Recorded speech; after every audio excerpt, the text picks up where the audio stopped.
अस्सलाम वालेकुम वरहमतुल्लाहि वबरकात। नादरीन, मैं आपका भाई इमरान मदीना व्लॉग के साथ आज माशाअल्लाह रमज़ान अल मुबारक का पहला जुम्मा है और आज खुतबा जुम्मा शेख अल हुसैन जो है वो खुतबा जुम्मा पढ़ाएंगे और मस्जिद नबवी के बहुत ही खूबसूरत तरीन मनाज़र जो है आप लोग देख रहे हैं।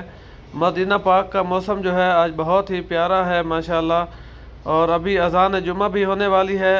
तो चलते हैं वीडियो की तरफ, अज़ान सुनते हैं और उसके बाद खुतबा जुम्मा सुनेंगे।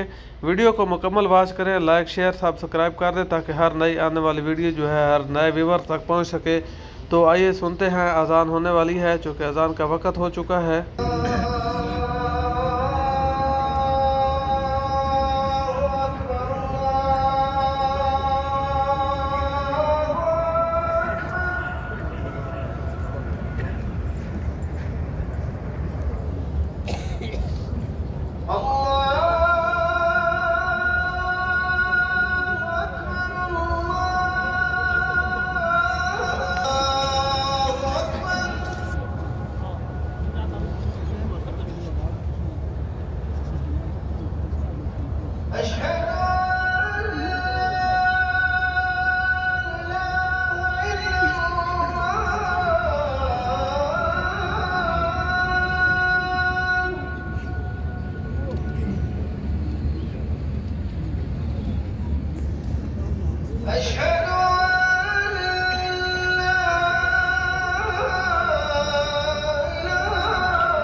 الحمد لله على نعمه العظمى وأشهد أن لا إله إلا الله وحده لا شريك له العلي الأعلى، وأشهد أن نبينا محمدًا عبده ورسوله النبي المصطفى والرسول المجتبى، اللهم صل وسلم وبارك عليه وعلى آله وأصحابه الأتقياء.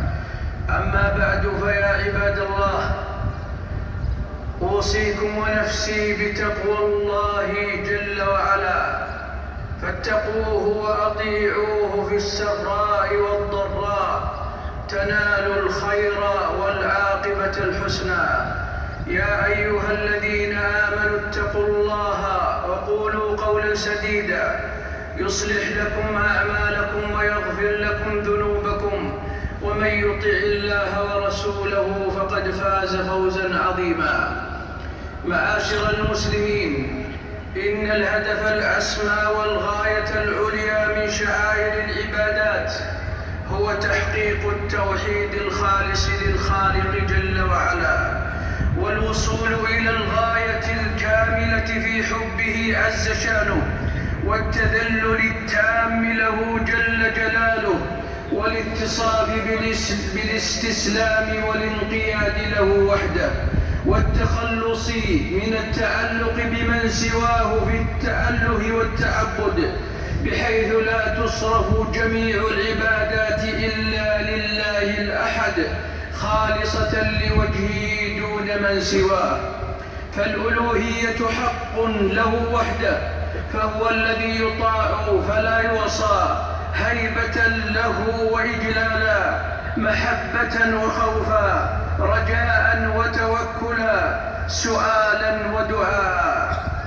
فهو جل جلاله الذي لا يخاف إلا منه ولا يرجى إلا هو، وهو الذي تنيب إليه القلوب والجوارح في شدائدها، وتدعوه وحده في ضروراتها، وتتوكل عليه في مصالحها، وتلجأ إليه في سرائها وضرائها، وتطمئن بذكره، وتسكن إلى قربه عز شانه، وليس ذلك لأحد إلا لله جل وعلا.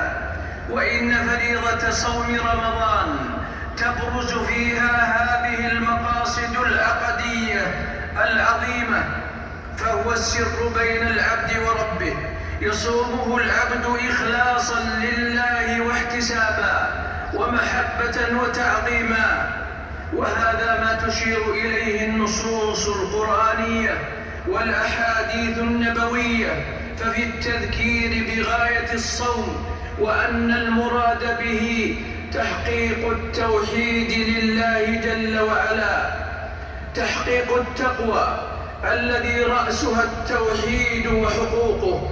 يقول سبحانه: يا أيها الذين آمنوا كتب عليكم الصيام كما كتب على الذين من قبلكم لعلكم تتقون. ويقول سبحانه: ولتكملوا العدة ولتكبروا الله على ما هداكم ولعلكم تشكرون. وفي الحديث القدسي يقول الله جل وعلا: كل عمل ابن آدم يضاعف الحسنة ب10 أمثالها إلى 700 ضعف إلا الصوم فإنه لي وأنا أجزي به، يدع طعامه وشرابه من أجلي. متفق عليه. وفي التنبيه لهذا الهدف الأعظم يقول صلى الله عليه وسلم: من صام رمضان إيمانا واحتسابا غفر له ما تقدم من ذنبه. متفق عليه. عباد الله، من أعظم الغايات التبعية للتعبد تربية الإنسان على السلوك الأحسن والتصرف الأجمل للعيش الإنساني الكريم. فتلكم مقاصد تشريعية خاصة لتعليم الإنسان على أجمل الأحوال وأكمل السلوكيات، فيكون العبد زاكيا في تصرفاته مع بني مجتمعه ومع الخلق كلهم، إذ تربيه العبادات على زكاة النفس وتهذيبها وطهارة الأفعال والأقوال وجمالها. فشعائر الدين تربي الإنسان الإنسان على أجمل القيم وأطهر التصرفات وأزكى التعاملات وأحسن الأخلاق وأجملها، وبهذا تتحقق للمجتمعات الحياة الفاضلة والعيشة الرضية.